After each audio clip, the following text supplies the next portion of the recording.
DJ Kanchan Raj Hajipur Vaishali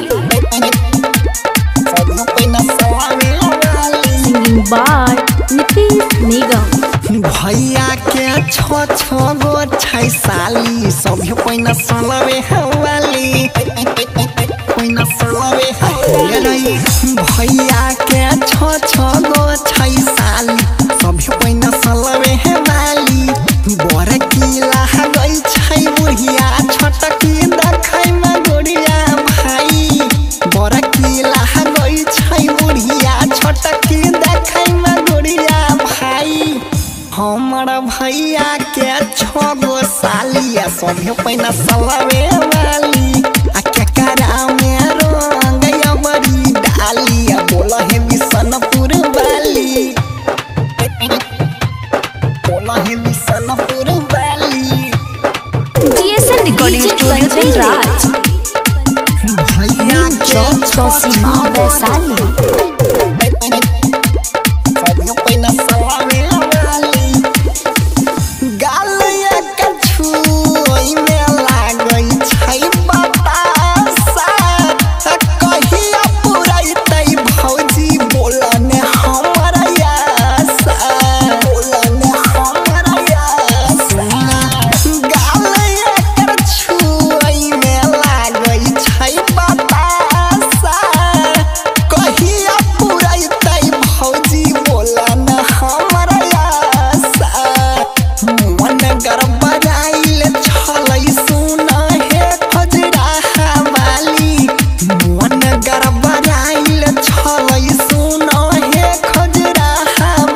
भैया के छो गो छै सालिया सभी पैना सलवे वाली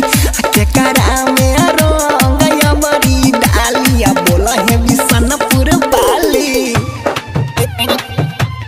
बोल हे बिशनपुर वाली डीजे कंचन राज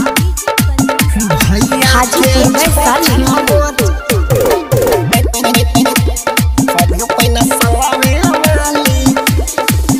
राइटर गुडू जवली खाई छै कोनो गाना अनित सनिगम पिचकारी करैया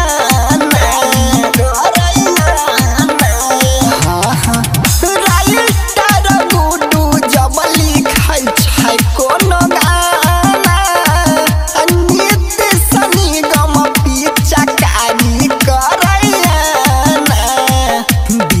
खुश दीवाना रंगल खातिला बजवई दोनों हताली दिला खुश दीवाना रंगल खातिला बजवई दोनों हताली हमर भैया के छो गो सालिया सभी पैना सलवे